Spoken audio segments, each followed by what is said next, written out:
اللهم صل على سيدنا محمد وعلى آل سيدنا محمد. أعوذ بالله من الشيطان الرجيم. بسم الله الرحمن الرحيم. الحمد لله رب العالمين، والصلاة والسلام على سيد المرسلين وعلى آله وصحبه أجمعين.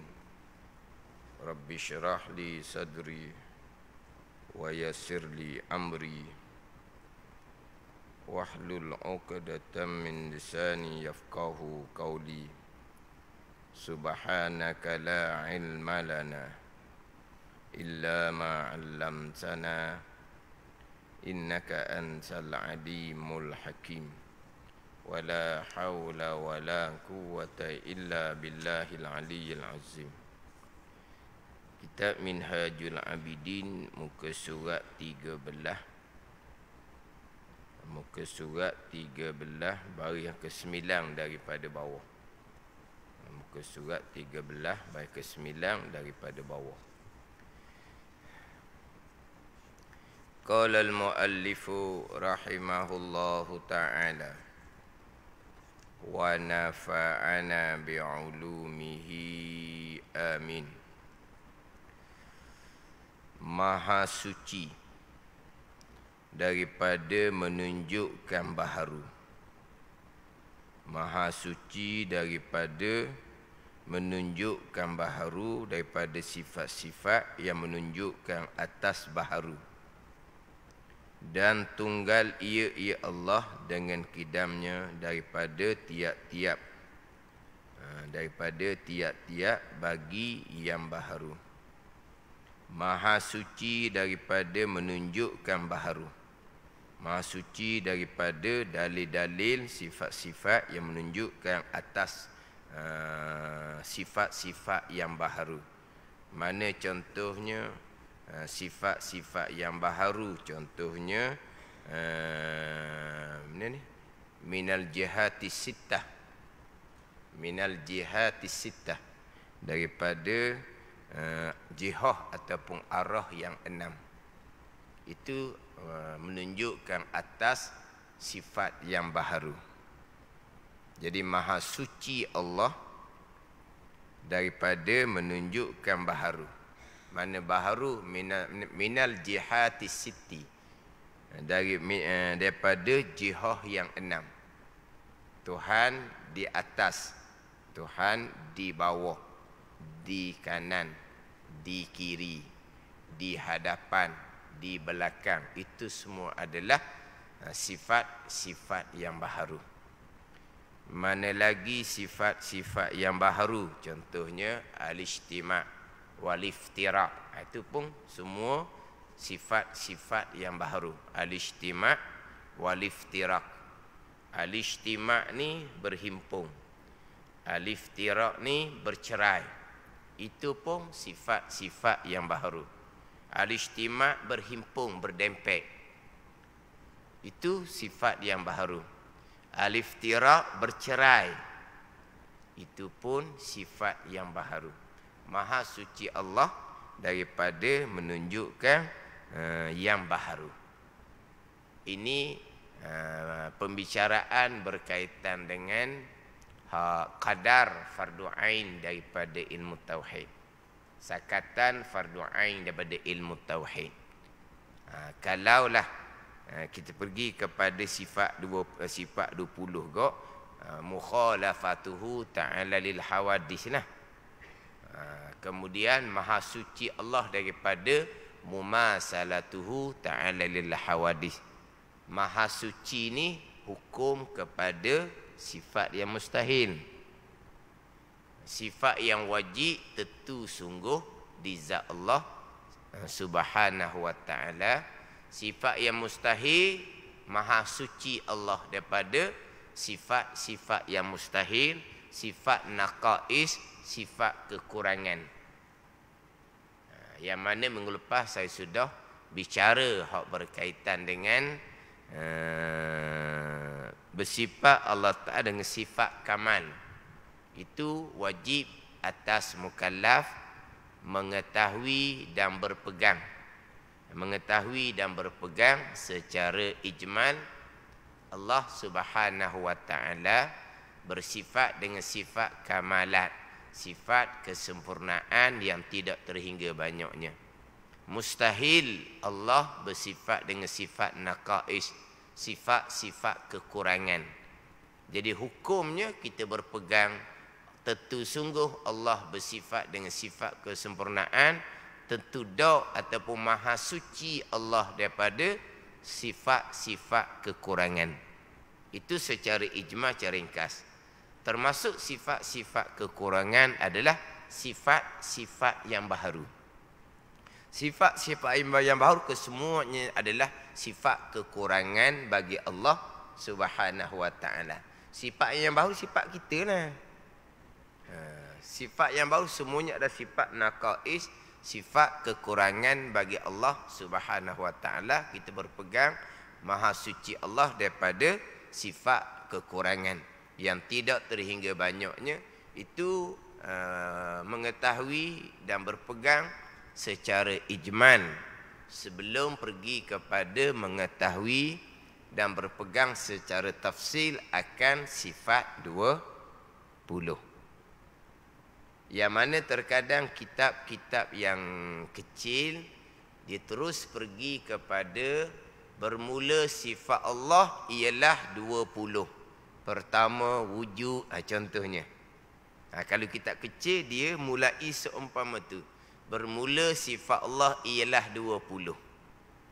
Terkadang ibarat kitabnya hak kecil-kecil, susunan ayat kitab kecil-kecilnya, setengah daripada sifat Allah ialah 20. Setengah. Tadi bermula sifat Allah ialah 20. Setengah ibarat kitab yang kecil, setengah daripada sifat Allah ialah 20. Mana sifat Allah bukan 20, setengah. Dan sifat Allah sebenarnya banyak mana? Ni. Sifat kesempurnaan bagi Allah tidak terhingga bilangannya. Banyak mana? Tidak terhingga bilangannya. Yang mengetahui satu-satu akan sifat kesempurnaan bagi Allah yang tidak terhingga bilangannya dengan pengetahuan yang tidak ada penghujung hanyalah Allah Subhanahu wa taala jua. Para malaikat, para anbiya sekalipun tidak mengetahui akan sifat-sifat kesempurnaan bagi Allah yang tidak terhingga bilangannya. Boleh pergi kepada 20 secara tafsil. Tetapi timbul terkadang nak mengaji sifat, nak mengaji ilmu akidah, ilmu tauhid ini, pastikan kita belajar dengan guru yang berguru dan guru yang mahir. Haram kita belajar ilmu usuluddin dengan guru yang tidak berguru dan guru yang tidak mahir. Haram kita belajar. Saya belajar selama ni dengan gurunya, tak jumpa pun hak salah hak dia ajar. Dah kita ada asas ke ilmu tauhid. Tak ada lah. Kita dulu tak pernah belajar pun. Mula-mula belajar dengan seseorang guru. Tapi setakat saya belajar, tak pernah jumpa lagi guru tu ajar yang salah. Kita tak pernah belajar, kosong. Kita belajar dengan satu guru, kita boleh buat nilaian bahawa tak pernah jumpa hak salah. Betul salah macam kita nak tahu macam mana. Hak tu je guru kita hak mula-mula. Betul belaka lah. Pandai ni. Betul belaka lah. Jadi nak belajar ilmu tauhid, ilmu usuluddin ni pastikan belajar dengan guru yang berguru. Dia belajar di mana? Dia belajar di pondok mana? Contoh kena tahu secara ringkas. Nak tahu ni bukanlah kata kita nak pergi tuju tanya direct tanpa beradab. Adalah cara-cara untuk mengetahui latar belakang pengajian. Bukan kata nak tanya dulu belajar mana? Tu tak beradab gitu. Adalah cara untuk mengetahui latar belakang seseorang guru yang mengajar ilmu tauhid, ilmu usuluddin. Dia belajar mana ilmu tauhid itu, dia ajar tu banyak tak betul. Tak tahu pun dia ajar, dia belajar mana, tapi sedap je dengar. Salahnya kat mana? Saya tak pernah jumpa lagi orang salah. Walau kitanya kosong. Yang kita tahu satu ABC daripada guru tu saja. Jadi nak nilai macam mana? Ada ni. Itu kita yang belajar. Sama juga dengan guru yang tidak berguru, guru yang tidak mahir, haram mengajar. Sebab apa? Ini ilmu usuluddin ni. Ilmu tapak agama. Jangan hanya ambil kitab-kitab tauhid sifat 20, lepas tu baca sendiri. Pandai berbicara, pandai digoreng. Faham goreng? Orang sekarang kan, dia guna istilah Allah. Dia goreng, hangit dia goreng. Ni istilah orang sekarang. Goreng kenapa? Dia punya cerita, tapi tak betul-betul pun. Ada ni. Ni haram guru yang seumpama tu. Haram guru yang seumpama tu. Buat pandai-pandai nak ambil kitab-kitab tauhid sifat 20, nak jadikan sebagai ni nak bawa dalam kuliah, jangan. Ini ilmu usuluddin. Ada orang belajar tauhid sifat 20,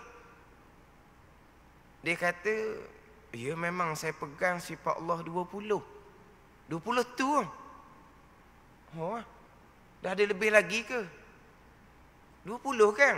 20 tu secara tafsil. Dah kita sebut 20, terus pergi pada 20, kitab kecil dia pergi pada 20. Tu kitab kecil. Kalau kitab besar barulah dibahagikan secara ijmal, secara ringkas. Allah Ta'ala bersifat dengan sifat kesempurnaan yang tidak terhingga bilangannya. Pergi kepada secara tafsir 20 sifat. Tu kitab yang lebih besar sedikit. Macam kitab Faridatul Faraid contohnya. Apabila kitab tu kecil, guru tu dia kena mahir. Dia kena menghuraikan hak kitab yang kecil, yang ringkas. Bila kitab tu kecil ringkas, perlu pada huraian guru. Tiba-tiba ada orang belajar, saya pegang sifat Allah setakat 20 tu je. Ada lebih lagi ke? Dia tanya pula gitu. Ni berat ni, orang belajar dah ni.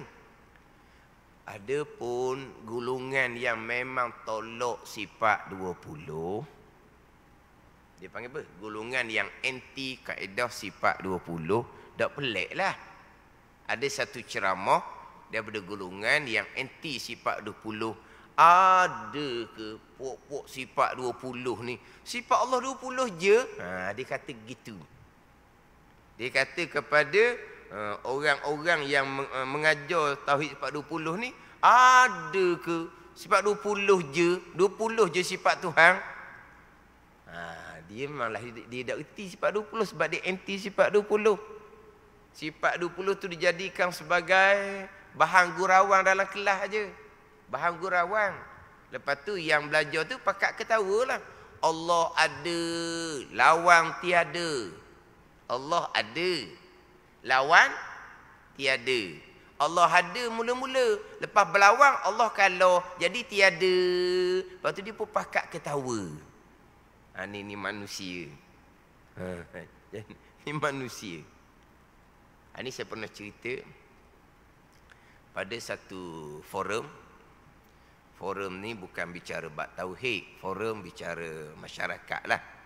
Kita bicara masyarakat. Kemudian pengurusi kan, biasa pengurusi tu dia yang celah. Dia adalah sedikit tambah ke untuk ni, untuk jadi meriah kan, pengurusi lah. Tiba-tiba pengurusi ni buat gurau. Allah ada, lawan tiada. Mula-mula ada, lepas belawang tak ada. Dia buat gurau tengah tu lah. Tak ada kena-mengena pun forum tu dengan bicara sifat 20. Bukan forum bicara bab ilmu, bab tauhid. Bicara bab masyarakat lah. Baru dia pun serah kepada ahli panel. Yang jadi pengurusi ni ustaz biasa. Ahli panel tu doktor bidang agama. Dia pun serah pada ahli panel. Adalah dia serah pada ahli panel supaya ahli panel tu huraikan. Dia pun serah pada ahli panel hak doktor tu. ahli panel tu sebelum dia bicara hak tajuk yang diserahkan kepadanya, dia tegur dulu pengusi tu derek-derek. Derek-derek dia tegur. Jangan kita mempermainkan kaedah sifat 20. 1000 tahun lebih dah diguna pakai oleh ulama-ulama muktabar seluruh pelosok dunia yang menjadi benteng akidah umat Islam dengan akidah ahli-sunnah jemaah. Jangan kita buat permainkan. Dia tegur derek-derek. Tersipu-sipulah pengusi sebab dia ustaz je. Orang ni doktor.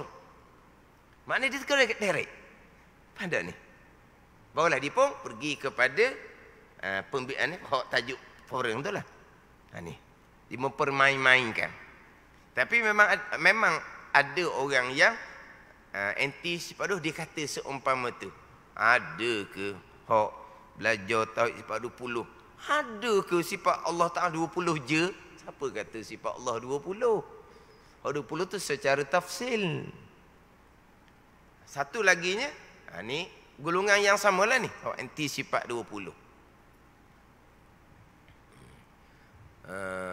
Sifat Allah bukan 20. Dia kata. Tetapi yang wajib tahu 20.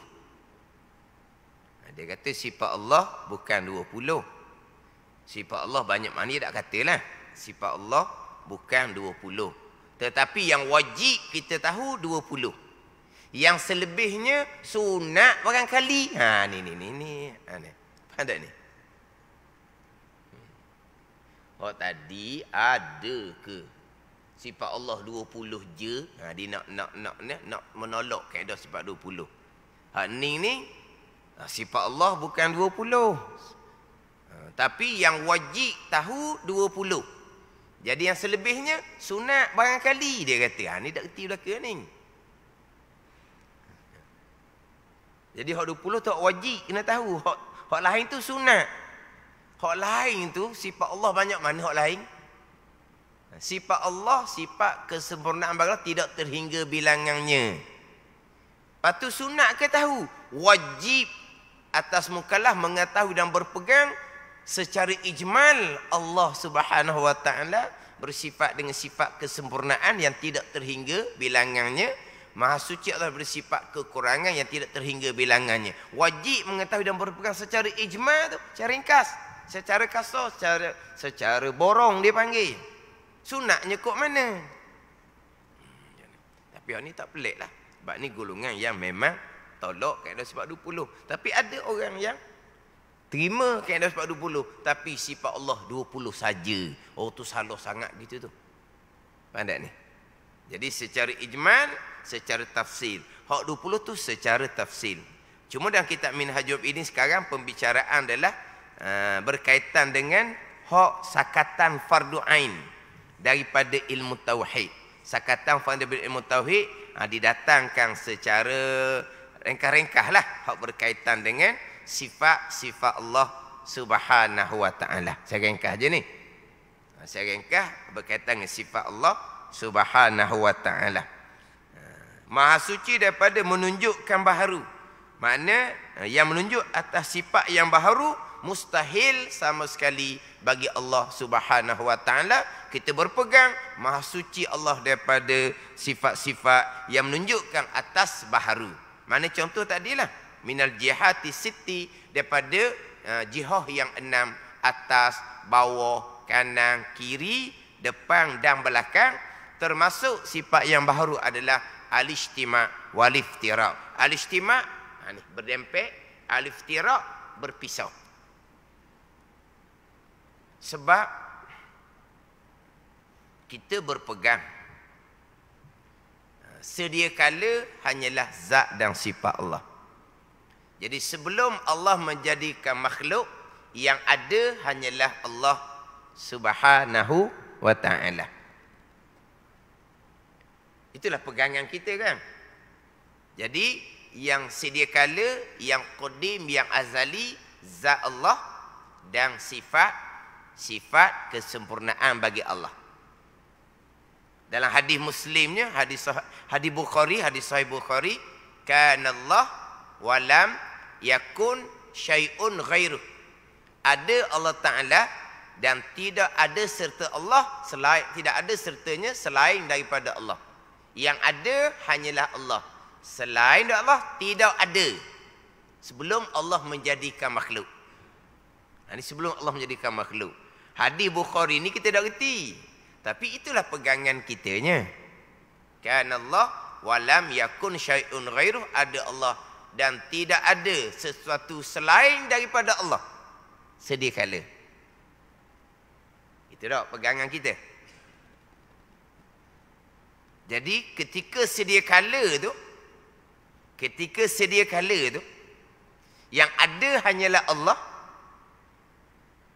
Allah bersifat di atas, di bawah, di hadapan, di belakang, di kanan, di kiri, berhimpun, bercerai. Nak atas bawah macam mana? Yang ada hanyalah Allah. Nak atas nak bawah ni kena ada sesuatu. Kalau di atas, sesuatu di bawah. Kalau di bawah, sesuatu di atas. Kalau di kanan, sesuatu di kiri. Kalau di kiri, sesuatu tu di kanan. Sesuatu belum ada. Yang ada hanyalah Allah Subhanahu wa ta'ala. Faham tak? Jadi timbul Allah di atas. Di atas apa? Sesuatu belum ada. Timbul dah Allah ijtima', berhimpun, berdempek dengan sesuatu. Nak berdempek dengan sesuatu macam mana? Sesuatu belum ada. Dah, Allah tidak berdempek. Allah terpisah daripada sesuatu. Allah terpisah. Allah terasing.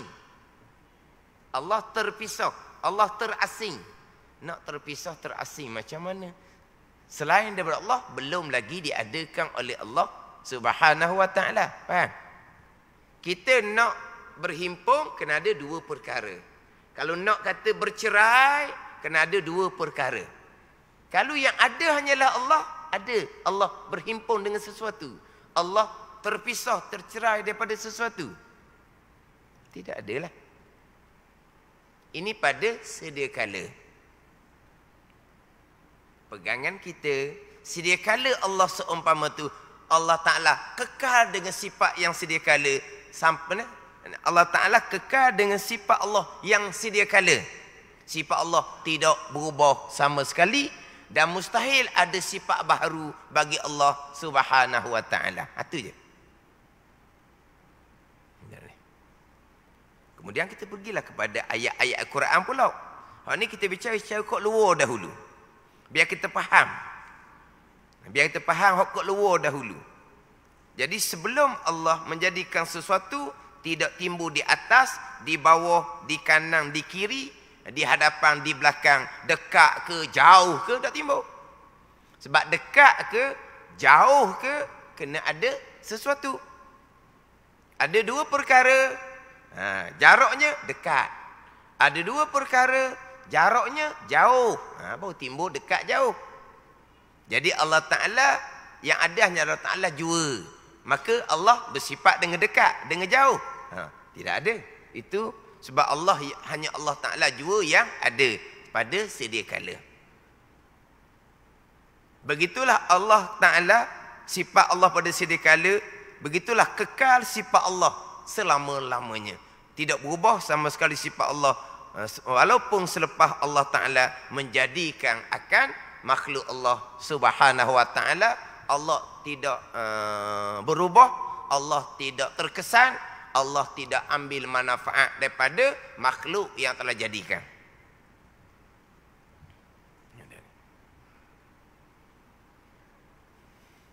Kita masih lagi bicara hak sedia kala.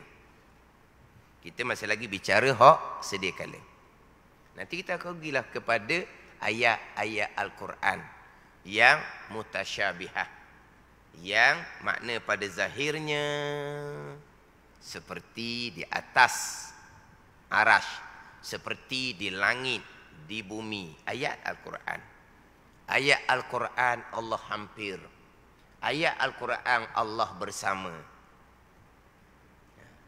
Jadi ayat ni zahirnya kesamaran seperti Allah di atas sesuatu, berada di sesuatu tempat, di langit, di bumi ke. Nanti akan bicara nanti ayat tu. Kita bicara hak azali dahulu. Jadi apabila yang ada hanyalah Allah Subhanahu wa taala pada sedia kala dan tidak ada sesuatu selain daripada Allah Subhanahu wa taala,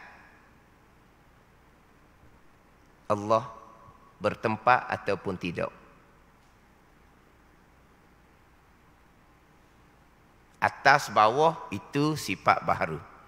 Pada sedia kala Allah tidak di atas, tidak di bawah. Sebab yang ada hanyalah Allah Ta'ala juga. Selain Allah belum lagi diadakan oleh Allah Subhanahu wa taala. Jadi kita nak bicara sedia kala yang ada hanyalah Allah, tidak ada selain Allah. Allah belum menjadikan makhluk. Allah bertempat ataupun tidak. Allah bertempat macam mana? Sebab yang ada hanyalah Allah. Kalau Allah bertempat, tempat tu mestilah ada bersama dengan ada Allah Subhanahu wa taala. Sedia kala yang ada hanyalah Allah. Selain Allah tidak ada. Arasy tidak ada, langit bumi tidak ada, tempat tidak ada. Nak bertempatnya di mana? Faham tak? Oh, kemudianlah Allah bertempat. Tu kena ambil faham molek tu. Allah berubah sifat Allah daripada kala dengan sifat yang baru. Allah bertempat di mana-mana. Mustahil sama sekali. Hadis Bukhari itu hadis sahih. Kana Allah wa lam yakun syai'un ghairuh. Ada hadis ni ada yang kita al-farqu bainal firaq. Hadis ni memang ada pertikaian di kalangan ulama. Kedudukan hadis ni. Hadis sahih Bukhari tadi itu, kita dah ingat hadis tu pun, kita berpegang seumpama tu dah. Kana Allah wa lam yakun syai'un ghairuh. Ada Allah Ta'ala dan tidak ada serta Allah sesuatu. Jelaslah sebab yang qadim hanyalah zat dan sifat Allah. Hak ni hak hadis yang timbul pertikaian di kalangan ulama. Kana Allah wala makan. Wa huwal an ala ma alaihi kan. Kana Allah wala makan wa huwal ana ala ma alaihi kan. Hak tadi hadis sahih Bukhari. Ada Allah dan tidak ada serta Allah sesuatu. Ini hadis ni timbul pertikaian di kalangan ulama. Kana Allah wala makan. Ada Allah Ta'ala dan tidak bertempat pada sedia kala. Ada Allah Ta'ala pada sedia kala tidak bertempat. Hadis ni, status hadis ni timbul khilaf di kalangan ulama. Tetapi makna hadis ni sahih sama dengan makna hadis Bukhari. Sama tak makna hadis Bukhari dengan hadis, makna dia kana Allah wala makan. Dengan kana Allah walam yakun syai'un ghairuh. Ada Allah Ta'ala dan tiada sesuatu selain daripada Allah Subhanahu wa ta'ala. Tidak ada sesuatu selain daripada Allah. Tempat pun tidak ada. Maka Allah bertempat ke tidak? Tidak bertempat lah. Jadi hadis kana Allah wala makan, walaupun status hadis itu timbul pertikaian dengan ulama, tapi makna hadis itu makna yang sahih, bertepatan dengan hadis Bukhari. Ada Allah dan tidak ada sesuatu selain daripada Allah. Jadi tempat ada ke tak? Tidak ada lah, sebab tidak ada selain daripada Allah. Maka bertempat ke tak? Tidak bertempat lah. Wa huwal ana ala ma alaikan. Dan Allah Ta'ala sekarang, selepas Allah Ta'ala jadikan tempat, Allah Ta'ala jadikan arasy, Allah Ta'ala jadikan langit, Allah Ta'ala jadikan bumi, sekarang ala ma alaikan, atas barang yang adalah Allah tu sedia kala macam mana. Sedia kala Allah tidak bertempat. Selepas Allah Ta'ala jadikan tempat, Allah Ta'ala jadikan makhluk, begitulah Allah Ta'ala sedia kala tidak bertempat. Kekal Allah Ta'ala tidak bertempat. Allah tidak berubah, Allah tidak terkesan. Selepas Allah menjadikan sesuatu, selepas Allah menjadikan makhluk. Faham tak? Itu secara belum lagi terbicara hak berkaitan dengan ayat-ayat yang mutasyabihah. Kita ambil situ dahulu.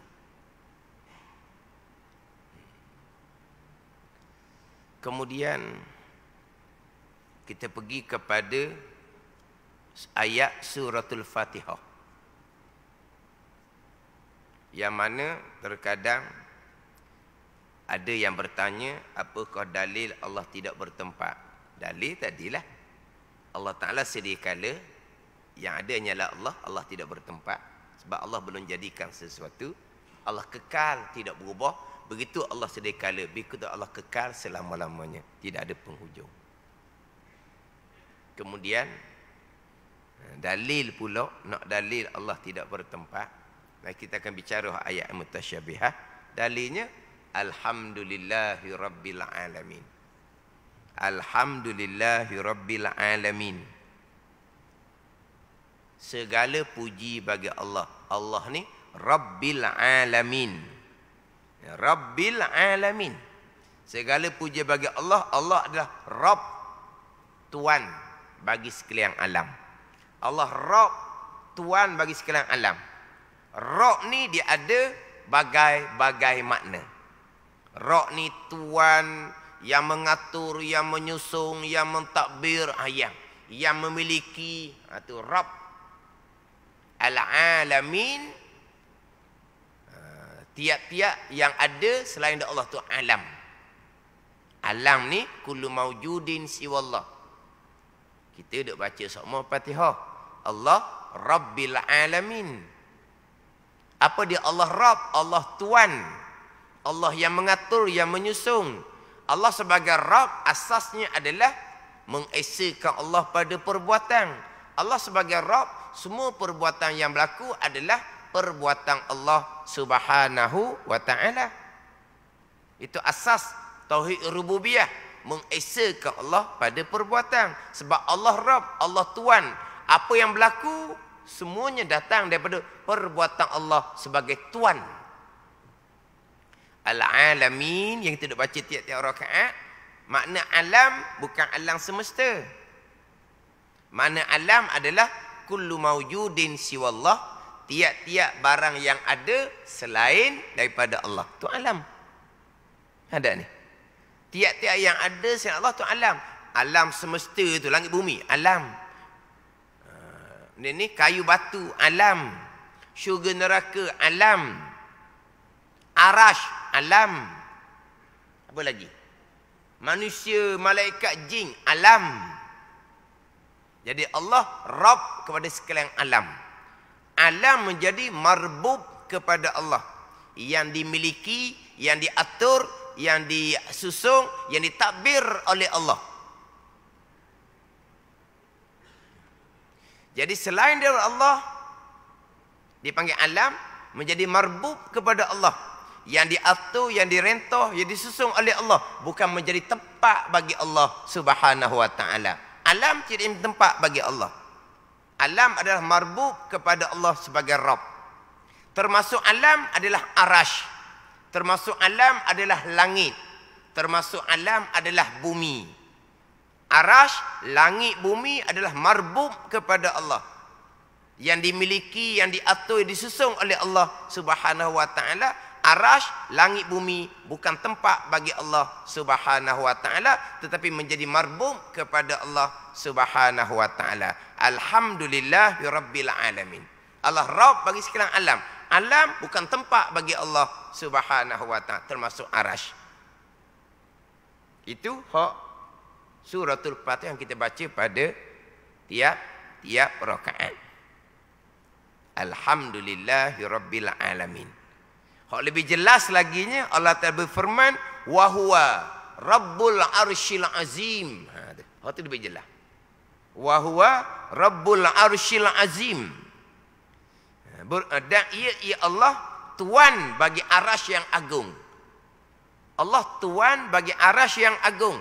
Arasy ini adalah marbub kepada Allah, bukan tempat bagi Allah Subhanahu wa ta'ala. Allah Ta'ala ni Rabbus samawati wal ardi wa ma bainahuma. Surah Maryam ayat yang ke-65. Rabbus samawati wal ard. Allah Rabb bagi langit dan bumi. Langit dan bumi bukan tempat bagi Allah Subhanahu wa taala, tetapi marbub kepada Allah Subhanahu wa taala. Tapi cukuplah dengan alhamdulillahi rabbil alamin, sebab alam termasuk arash, alam termasuk langit, alam termasuk bumi. Arash ke, langit ke, bumi ke adalah marbub kepada Allah, bukan tempat bagi Allah Subhanahu wa taala. Sebagaimana Allah sedia kala tidak bertempat, begitulah Allah kekal selama-lamanya. Sifat Allah sifat yang qadim, sifat yang baqa. Mustahil ada sifat yang baharu bagi Allah Subhanahu wa taala. Mustahil Allah berubah, Allah terkesan, Allah ambil manfaat daripada makhluk yang dijadikan oleh Allah Subhanahu wa taala. Allah taala wa huwa ghaniyun 'anil 'alamin. Wa huwa ghaniyun 'anil 'alamin. Allah taala terkaya, lepas daripada alam, daripada segala makhluk Allah Subhanahu wa taala. Wa huwa ghaniyun 'anil 'alamin. Ghani an daripada, bukan ghani bi dengan, kaya dengan. Tu banyak barang dia panggil. Ni kaya anil alamin. Allah Ta'ala kaya, Allah Ta'ala lepas daripada alam, daripada makhluk. Allah tidak berkehendak, tidak berhajat kepada alam, aras ke, langit ke, bumi ke. Allah Ta'ala maha kaya.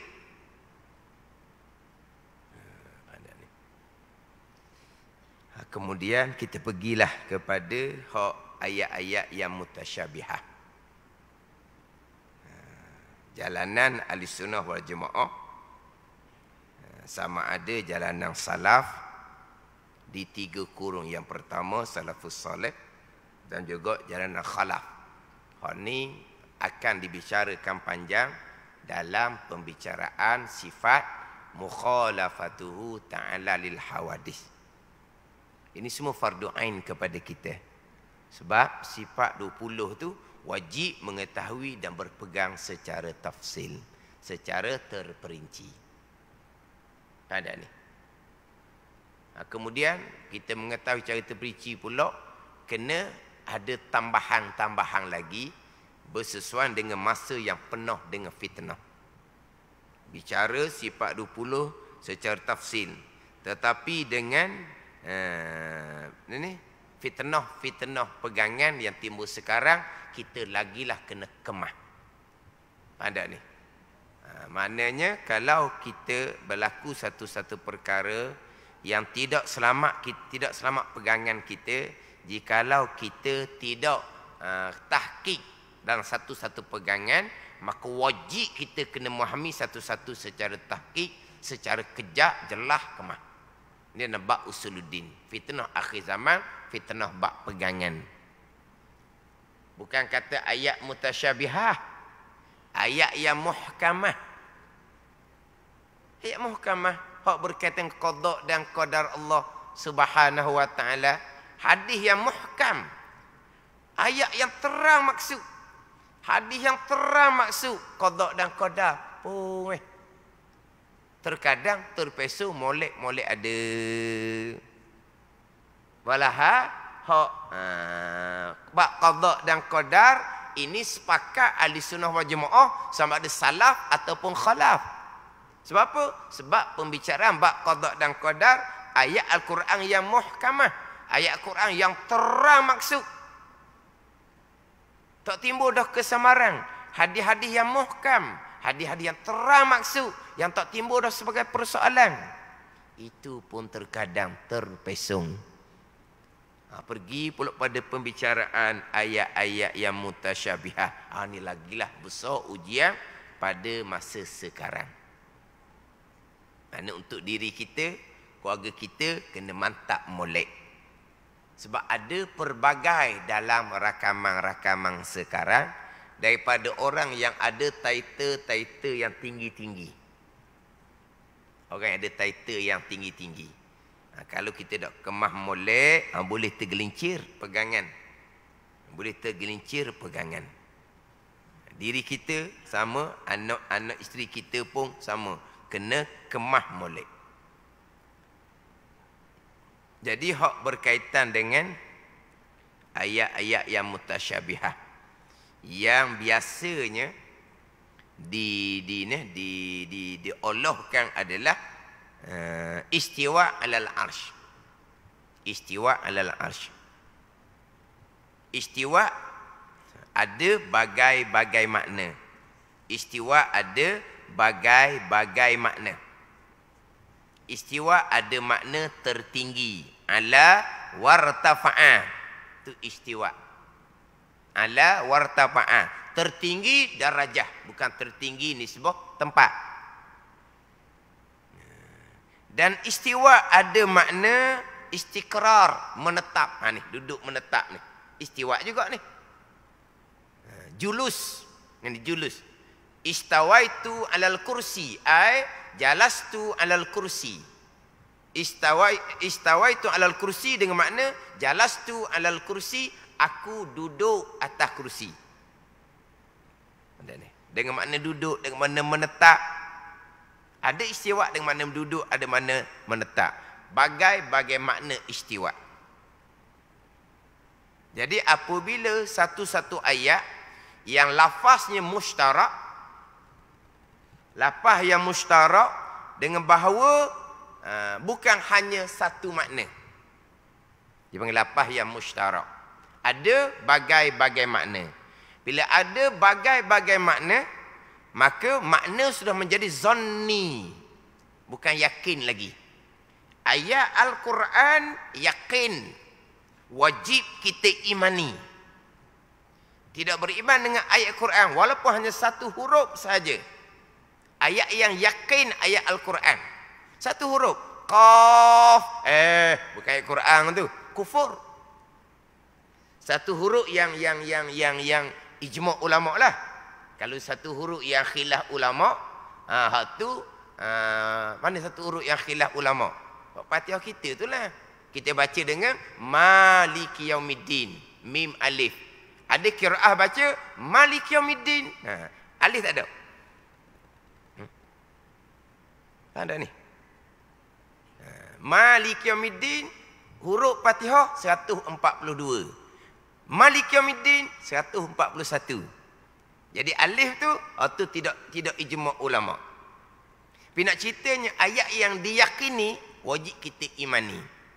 Tetapi apabila satu ayat yang maknanya pelbagai, maka makna dia sudah menjadi zanni. Bukan yakin lagi dah, zan. Mungkin makna ni, mungkin makna ni, mungkin makna ni. Maka hak zanni kita tak boleh jadikan sebagai pegangan. Kita nak jadikan sebagai pegangan ayat yang maknanya yakin. Barulah boleh jadikan sebagai pegangan. Kena faham ni, ayat Al-Quran yakin, wajib kita imani. Tetapi satu-satu ayat ada bagai makna. Bila bagai makna, makna yang sebenarnya dikehendaki oleh Allah sudah menjadi zanni. Zanni makna apa ni? Kebarangkalian, kemungkinan, tak yakin dah. Maka nak buat pegangan, kena menggunakan dalil yang yakin, bukan yang zanni. Jadi hak ayat hak makna yang yakin, hak makna yang yakin suratul Ikhlas kita lah.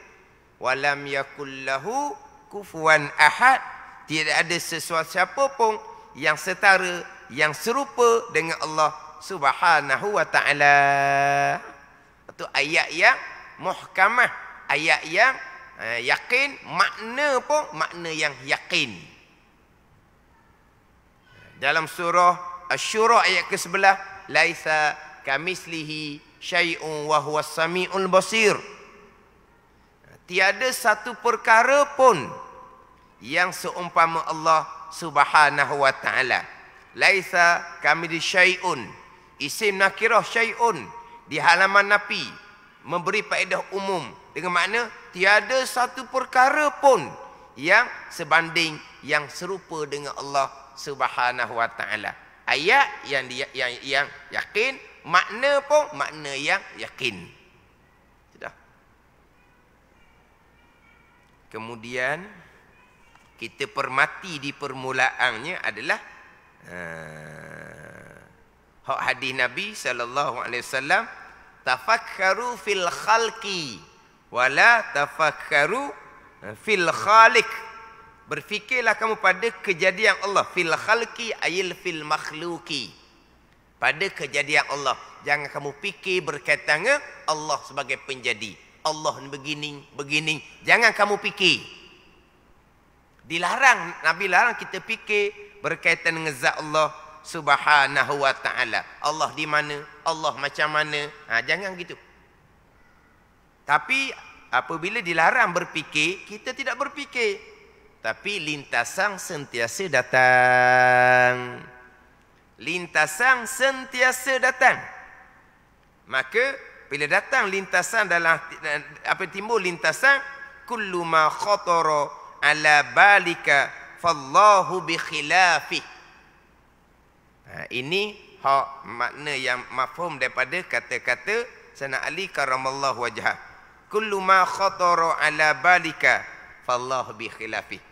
Tiap-tiap yang terlintas di pikiran engkau, Allah menyalahi. Jangan duk fikir berkaitan dengan zat Allah. Di atas ke, di bawah ke, dekat ke. Jangan duk fikir. Tapi lintasan mari. Tiap-tiap yang terlintas di kepala otak engkau, Allah menyalahi. Ada kan? Jangan ambil okok kepala otak. Kepala otak terlintas. Kita berdoa. Angkat tangan ke atas. Ada kita berdoa angkat tangan ke atas. Sebab kiblat doa mana angkat tangan ke atas lah. Kita rasa Allah di mana? Kita rasa Allah di langit. Allah di langit ya. Dia pakai buah rasa. Kata pun orang no. Jengkereng seumpama ni. Ini penceramah belaka ni. Dan kita berdoa angkat ke langit kan. Kita rasa macam mana? Rasa Allah di langit ya. Allah di langit ya. Kullu ma khatara ala balika. Tiap-tiap yang terlintas di pelotok engkau, fallahu bi khilafi. Allah Ta'ala menyalahi. Kita dilarang berfikir. Terlintas, Allah menyalahi. Kita sujud lama, kita sujud. Nabi bersabda, aqrabu ma yakunul abdu min rabbihi wa huwa sajid. Sehampir-hampir aqrabu ma yakuna abdu min rabbih. Sehampir-hampir adalah hamba dengan Tuhan, wa huwa sajid, walhai dan kadang sujud. Itu paling hampir hamba dengan Tuhan. Itu bersujud lama. Di malam yang hening tak ada orang sujud lama tu, mohon berdoa, marilah lintasan. Allah mari dekat dah tu. Kita tidak berfikir, tapi lintasan tu mari. Fallahu bi khilafi. Allah Ta'ala menyalahi. Sebab apa? Sebab yang ada lintasan kita adalah gambaran makhluk belaka. Tak ada ni? Hak dalam kepala otak kita ni gambaran makhluk belaka. Makhluk mana? Makhluk yang kita pernah lihat. Kalau makhluk yang kita tak pernah lihat, syurga kita tak pernah lihat, kita gambar macam mana syurga pun tetap tidak tergambar oleh fikiran kita. Macam mana syurga Allah Subhanahu wa ta'ala. Walaupun gambaran syurga ada di dunia bagai-bagai nikmat. Tapi yang tergambar di kepala otak kita, tak betul lagi syurga yang kita gambar tu. Yang ada di kepala otak kita adalah gambaran makhluk. Kalau kata makhluk sekalipun yang tak pernah kita lihat, orang pun ceritalah rupa seseorang ni begini-begini, muka dia, kepala dia, pipi dia, hidung dia. Pandai ni. Kita pun gambar di kepala otak kita. Si Anu ni rupa dia begini. Sebab sudah dapat gambaran. Bila kita berjumpa sungguh, serupa dah kita gambar dalam kepala otak kita. Takkan serupa sebab walaupun dia makhluk, manusia sama, bulat muka, ada mata dua butir, ada hidung, ada mulut, ada telinga dua, sama. Tapi oleh kerana kita tak pernah lihat, kita gambar di kepala otak kita dengan orang beri gambaran rupa parah, bila kita bertemu, tak serupa. Apa ada ni? Walaupun makhluk sekalipun. Jadi hak tergambar di kepala otak kita, Allah menyalahi. Kita tidak berfikir, tapi kalau terlintas di kepala otak kita, Allah menyalahi. Kita pergi pada ayat istiwa alal arsh. Kemudian kita sambung insya-Allah minggu depan. Surah Al-Hadid ayat yang keempat. Allah berfirman, "Wallazi khalaqas samawati wal arda fi sittati ayyamin tsumma stawa 'alal arsh." Dia ada beza tu dengan surah Sejadah. Surah Sejadahnya Allahul ladzi khalaqas samawati wal arda wa ma bainahuma fi sittati ayyam. Itu surah Sejadah. Al-Hadid yang keempat, huwal ladzi. Sejadah Allahul ladzi. Al-Hadid yang keempat, huwal ladzi khalaqas samawati wal arda fi sittati ayyamin tsumma stawa 'alal arsh. Ya'lamu ma yaliju fil ardi wa ma yakhruju wa ma yanzilu minas sama' wa ma ya'ruju fiha wa huwa ma'akum aina ma kuntum wallahu bima ta'maluna basir. Saya nak pergi kepada summa stawa 'alal arsh. Kemudian istiwa Allah atas arasy. Istiwa ada bagai-bagai makna. Kalau nak pakai zahir ke Allah berada atas arah. Ni Allah berada atas arah. Itu makna yang difahami dengan makna yang salah. Kemudian kita pergi pula di hujung. Wa huwa ma'akum ainama kuntum. Dan ia Allah bersama dengan kamu di mana kamu berada. Allah duduk dekat dengan kita. Itu makna yang salah. Tapi kalau pakai zahir, summa stawa 'alal arsh. Allah duduk atas arah. Wa huwa ma'akum ainama kuntum, di hujung ayat. Allah bersama kamu di mana kamu berada. Kamu berada di mana-mana. Allah pun berada di mana-mana. Di bumi lah sebab kamu berada di bumi. Maka tak nakut berlawang ayat. Mustahil sama sekali. Macam mana jalanan ahli sunnah wal jamaah? Kalau kata Allah bertempat atas arah, itu pegangan yang terpesong. Allah berada di mana-mana, itu pegangan yang terpesong. Baik. Lepas tu jalanan salahnya, serah makna kepada Allah. Istiwa imani, kita beriman istiwa alal arsh. Wa huwa ma'akum aina ma kuntum, Allah bersama, kita imani. Apa makna ayat? Serah kepada Allah. Simple, mudah. Jalanan ulama khalaf, istiwa alal arsh, Allah memiliki arash, menguasai arash. Allah bersama dengan kamu dengan mana Allah mengetahui.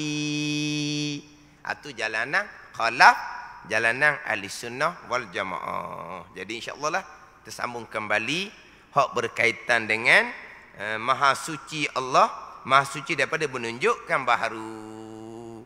Maha suci Allah daripada mumasalatuhu lil hawadis, mumasalah maha suci Allah serupa dengan segala perkara yang baharu. Wallahu a'lam. Bismillahirrahmanirrahim. Alhamdulillahirabbil alamin. Wassalatu wassalamu ala sayyidil mursalin wa ala alihi washabbihi ajma'in. Allahumma iftah alaina futuhal arifin. Allahumma allimna ilma akdamin wa fahimna famas sabiqin warzuqna ruqat talibin. Allahumma zidna ilman wa alhiqna bis salihin. Wa sallallahu ala sayyidina Muhammadin wa ala alihi wa sahbihi wa sallam. Walhamdulillahi rabbil alamin.